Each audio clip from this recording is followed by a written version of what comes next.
당시에 같은 동시대에 제자들이 예수님의 행적을 기록한 네 가지 이 복음서를 일컬어서 사복음서라고 합니다.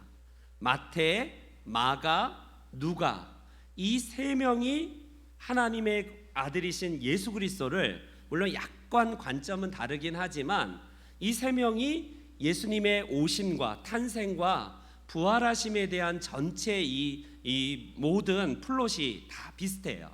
그러니까 예수님의 탄생부터 예수님의 십자가와 부활까지의 그 관점을 쭉 기록한 전체 과정을 보면 같은 관점으로 보았다라고 해서 공관복음, 이렇게 신학은 정의를 합니다. 그러니까 마태, 마가, 누가는요, 그 플롯이 똑같아요. 비슷합니다. 그래서 예수님이 탄생하시고 예수님이 이제 때가 되매 복음을 전해서 세례를 받으시고 그 다음에 이제 사역을 시작하시면서 바리새인들과 갈등을 통해서 마지막 이제 유월절을 앞두시고 예루살렘에 입성하신 다음에 거기서 붙잡히시고 십자가 지신 다음에 부활하신 그 내용들이 비슷합니다. 근데 같은 사복음서 안에 있지만 전혀 다른 관점을 가진 또 한 권의 복음서가 바로 오늘 우리가 함께 묵상하는 요한복음이에요.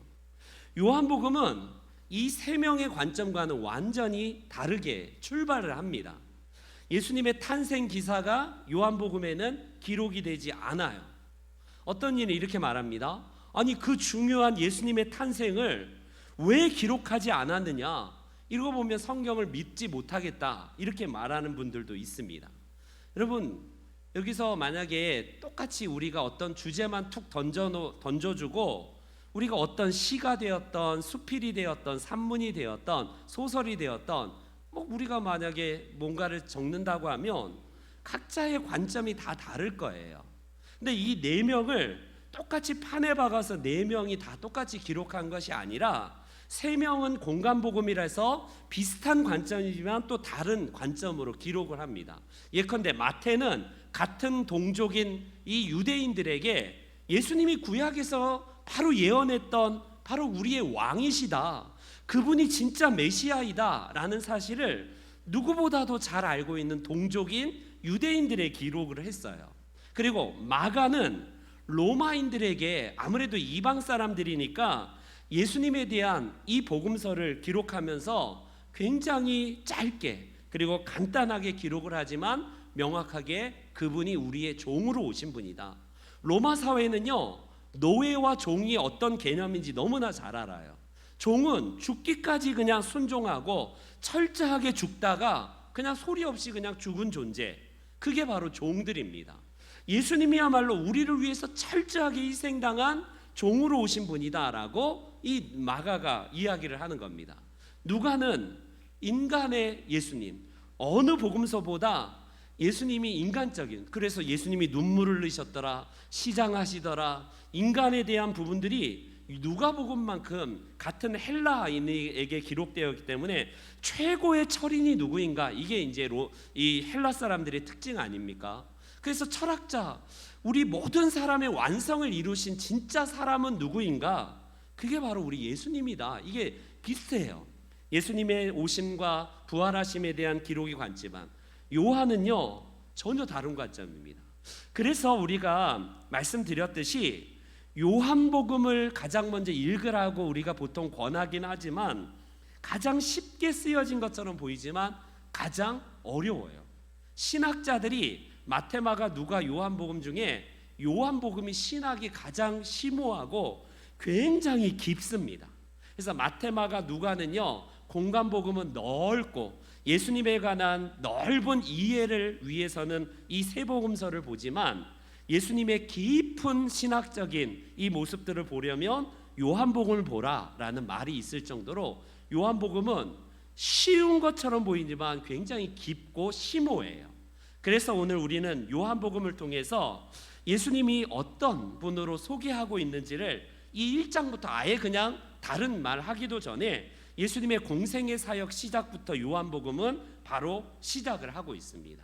그 가운데에서 우리는요, 요한복음에서 소개하는 예수님이 말씀으로 오신 분이다 라고 오늘 이제 이 기록을 하는데, 아무래도 로고스라는 이 철학적인 관점, 이 지금 그 당시에 그리스 헬라 철학이 지배하던 당시의 그 근동 지역에 로고스 하면 일반 사람들이 다 알아요. 보통 사람들이 이해하듯이 로고스가 만물의 출발이다라고 하는 것이 공통된 다 사람들이 갖고 있는 인식들입니다.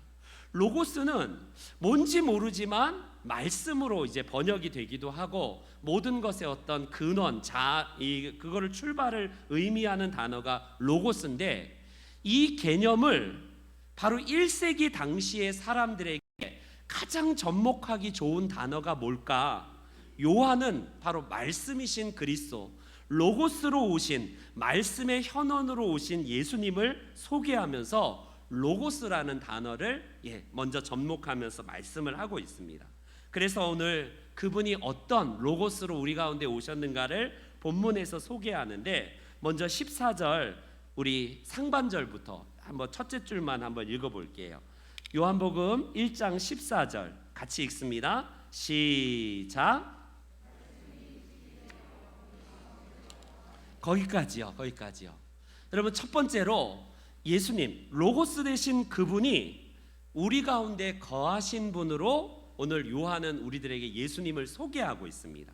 여기서 거하다라는, 우리와 함께 거주하고 우리와 함께 하신다라는 이 단어가 구약적인 배경은 뭐로 소개가 되냐면, 같은 의미로 성막을 말할 때에 보통 우리 가운데 거하시는 하나님, 이렇게 소개를 해요. 같은 단어이고 같은 의미입니다. 여러분, 어찌 우리 하나님이 사람과 함께한다? 이건 다른 종교에서는 있을 수도 없는 일이에요. 그 거룩하신 신이 인간, 하잘것없는 인간과 어찌 함께할 수 있다? 이건 말도 되지 않는 겁니다.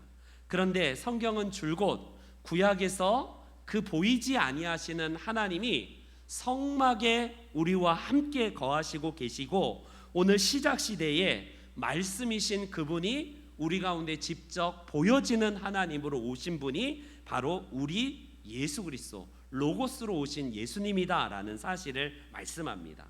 그래서 마태에 의하면 이 육신의 육신을 입고 오신 예수님을 소개할 때 임마누엘의 이제 이 표현을 사용하고 있어요. 임마누엘은 우리가 잘 알듯이 하나님께서 우리와 함께 계신다, 함께 거하신다라는 말씀이에요. 그분이 태어나심은 곧 우리와 함께 하심이지, 저 멀리 하나님 나라에서 내가 너희와 함께 있어 이렇게 하지 않으세요. 육신이 되셔서 보이지 아니하는 하나님께서 보이는 하나님으로 만진 바가 되고, 우리가 같이 호흡한 바가 되고, 우리 가운데에 이게 가능하신 분이 바로 우리 육신으로 오신 예수님이시다라는 사실입니다. 지금도 그렇지만 신은 저 멀리 계신 하나님이에요. 우리가 이런 표현하잖아요. 우리 예수님께서 주기도문에 뭐라고 말씀하시냐면 하늘에 계신 우리 아버지여, 이런 표현이 있습니다. 하늘에 계신. 여러분, 여기서 하늘이라는 이 표현이 물리적인 이 공간이 스카이를 말해요. 하늘에 계시다는 게 단지 그냥 저 물리적인 저 스카이, 그래서 저 천국이 저 스카이에 있구나, 그래서 저 대기권을 뚫고 올라가면 어느 곳에 천국이 있다, 이렇게 말씀하시는 거는 하늘이라는 개념 자체를 이해를 못 하시는 분이에요.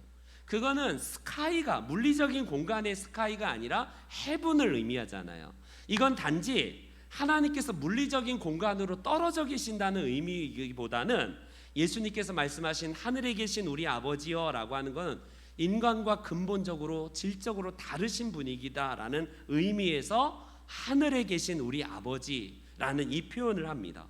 그런 하나님께서 우리 가운데 친히 함께 하셔서 우리와 호흡하시고, 우리와 함께 식사를 하시고, 우리와 함께 대화를 하시고, 눈물을 흘리시고, 거처를 삼으셔서 우리의 모든 것을 다 채울하신 분이 우리 예수님이시다라는 사실을 오늘 요한은 소개를 하고 있습니다. 예수님이 우리 가운데 거하신 이유가 왜 그러냐면요, 그냥 주님이 우리와 함께 있으셔서 모든 눈물과 모든 아픔, 아픔을 다 이해하시는 거예요. 예를 들어서 나라님들 있잖아요. 먼 높은 자리에 앉아서 아이고 딱하다, 참 사정 들어보니까 너 안 됐다, 이것 가지고는 안 되는 거예요. 진짜 아픔을 채우라고 같이 공감을 하려면 그 위치까지 내려가 보면 진짜 저 마음이 이런 마음이겠구나 라고 해서요, 그 공감을 하고 체험을 하면 결국 그 아픔이 내 아픔이 되고 그 기쁨이 내 기쁨이 되는 것과 똑같습니다. 하나님이 단지 저 하나님 나라에서 우리를 바라만 보고 계시는 분이 아니라 예수님을 보내주셔서 우리 인간의 아픔이 뭔지, 인간의 진짜 근원적인 어려움이 무엇인지, 눈물이 뭔지를요 주님께서 체휼하시고 친히 이 모든 것들에 대해서 우리를 이해하시고 용납하시고 결국 일으켜 세워주셔서 천국으로 인도하시는 분이 우리 예수님이십니다. 지금 예수님은 어디에 계시냐면 단지 하나님 우편에 앉아 계신다, 이 표현이 있잖아요. 우리 하늘에 이제 우리 사도신경에서 하나님 보좌 우편에 앉아 계시다, 또 맞죠. 근데 지금도 성령께서 우리와 함께 하심을 통하여서 우리의 마음의 한가운데 좌정하셔서 예수님이 우리를 떠나지 아니하시고 친히 우리와 함께 거하시는 하나님이다 라고 합니다. 이 하나님께서 육신을 입으신 예수님으로 우리와 친히 함께 계셔서 눈물을 닦아주시고 우리를 잘 하시고 우리를 이해하시는 분이 바로 오늘 요한이 우리들에게 소개하시는 우리 로고스 되시는 예수님이십니다. 두 번째로 이 예수님이 어떤 분이신가, 14절 하반절, 우리 그 다음 절 한번 우리가 거기서 한번 또 읽어볼게요. 시작.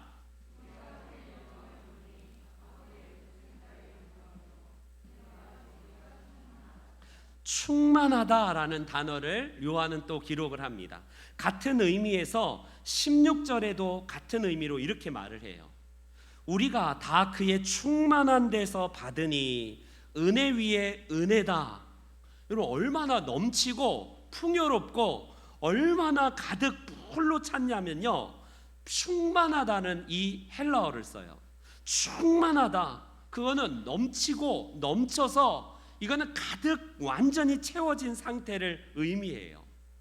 예수님이 우리 가운데 오실 때에 충만함으로 오셨다라고 요한이 우리들에게 기록을 하고 있습니다. 이게 얼마나 우리에게 있어서 하나님의 풍요로우심을 예수님을 통해서 보여주신 바 되는 겁니까? 여러분, 요한복음에 이제 우리가 좀 이따가 보겠지만 쭉 뒤로 가면 내가 온 것은 양으로 생명을 얻게 하고 또 생명을 얻게 하는 정도가 아니라 풍성하게 얻게 하려 하기 위해서 왔다라고 소개를 하고 계세요. 예수님이 우리들에게 그냥 단지 너희들 구원받고 끝, 그게 아니라 하나님과 함께하는 삶의 풍성함, 이 충만함이 얼마나 풍성한지를 우리들에게 나타내 보이신 분이 예수님이세요. 여러분, 그래서 은혜 정도가 아니라 은혜 위에 은혜래요. 얼마나 가득히 찼냐면 은혜가 꽉 찼는데 거기다 더 은혜 위에 은혜로 채워졌다라는 것입니다. 성경에 보면 하나님이 얼마나 충만하신 분인가를 우리들에게 소개를 하는데 사랑이 그냥 조금 있는 정도가 아니라 넘치고도 남으신 분이에요. 그분의 긍휼하심과 우리를 용서하시는 그 용서의 하나님은 그냥 조금이 아니라 완전히 충만하십니다. 하늘과 땅에 충만하신 하나님의 영광을 우리가 본 우리 시편 기자와 성경의 기자들이 고백할 때에 주님의 그 가득한 충만함 때문에 다 설복이 되고 다 감동하고 감탄한 건 아니겠습니까? 결과적으로 예수님이 이 땅에 이제 우리 가운데 거하셔서 이제 충만한 상태로 우리에게 풍성함을 주시는 분이 우리 예수님이세요. 이걸 잘 알았던 우리의 신앙의 선배 다윗은 어떻습니까? 하나님은 나의 목자가 되시니 내게 부족함이 없습니다, 이런 표현을 쓰고 있어요. 결국 하나님 안에 있을 때에 그분의 풍성함이 얼마나 가득한가, 이걸 고백하는 게 바로 다윗의 고백이었습니다. 여러분, 우리가 주님을 믿을 때에 부족함이 왜 없겠어요? 돈도 부족하죠, 건강도 부족하죠, 뭔가 여러 가지로 우리가 결핍과 뭔가 모자람과 뭔가 비어 있잖아요, 우리의 삶이. 그런데 주님 안에 있을 때에 그 모든 것의 풍성함을 채우시는 하나님, 바울 사도의 고백처럼 그냥 우리들에게 채워주신데, 피로를 채워주시되 영광 가운데에 풍성하게 채우시는 하나님이시다라고 고백을 하고 있습니다. 우리가 사는 세상은 뭔가 부족해요. 어떻습니까? 뭔가 부족합니다. 사랑이 있는 것처럼 보이지만 사랑도 부족하고, 뭔가 조건적이고 계산적으로 우리에게 사랑을 주기도 하고 이해도 줍니다. 그런 게 세상의 조건적인 어떤 이 세상의 셈법일지도 모르겠어요. 그런데 이런 세상에 우리 말씀으로 오신 예수 그리스도, 로고스로 오신 그분은 충만하세요. 우리를 그냥 조금 사랑할 정도가 아니라 완전히 그냥 사랑하시는 거예요. 하나님의 사랑은 눈이 먼 사랑입니다. 그냥 조건이 없고 예수 그리스도의 그 보혈 아래에 있는 자들은 그냥 덮어놓고 그냥 사랑하시는 겁니다. 결과적으로 그분이 우리의 피로를 채워주시기 때문에 우리가 부족함이 없는 것이고, 우리가 부귀에 처할 줄도 알고 우리가 가난하게 처할 때에도 풍성함의 일체의 비밀을 배웠다라고 하는 사도 바울의 고백이 의미가 똑같은 거예요. 결과적으로 두 번째 로고스로 오신 예수님의 이 충만함이 바로 주님으로부터 우리에게 주어졌기 때문에 이 충만한 사랑, 충만한 은혜, 충만한 진리와 용서, 이게 우리들에게 먼저 주어졌기 때문에 우리도 넉넉하고 풍요롭게 누군가에게 이 사랑을 주는 것이고 이해하는 것이고 사랑을 나타내는 삶이어야 된다라고 할 수 있습니다. 세 번째로 오늘 본문 가운데 요한이 로고스로 오신 예수님이 어떤 분이신가, 우리 18절 마지막 절 한번 읽어보겠습니다. 18절 다 같이 시작.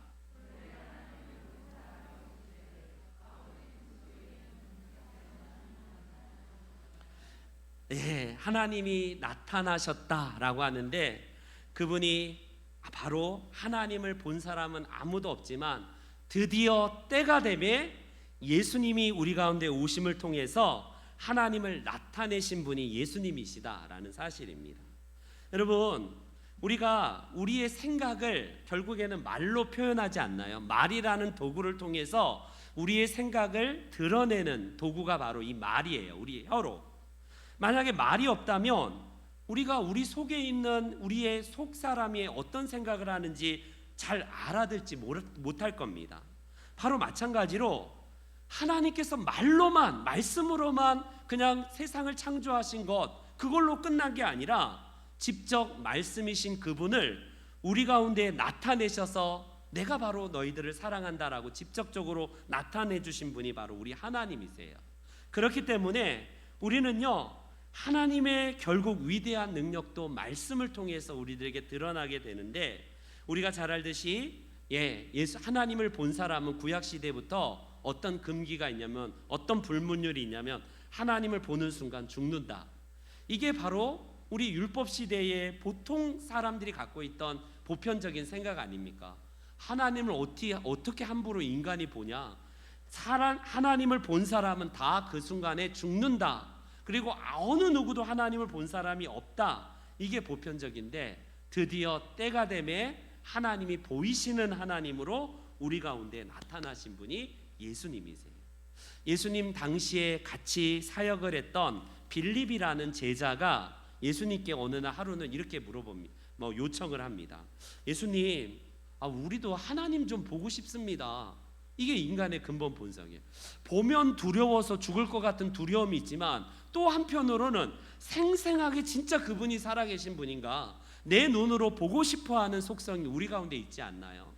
그런데 예수님께서 그분만 보면, 빌립의 이 요청, 하나님만 한번 보면 소원이 없겠습니다라는 이 요청에, 빌립아, 내가 이렇게 오랫동안 너와 함께 호흡하고 너와 함께 밥도 먹고 너와 함께 이렇게 전도도 하고 다니고 너와 함께 이렇게 복음을 전하는데 왜 아버지를 보이라 하느냐?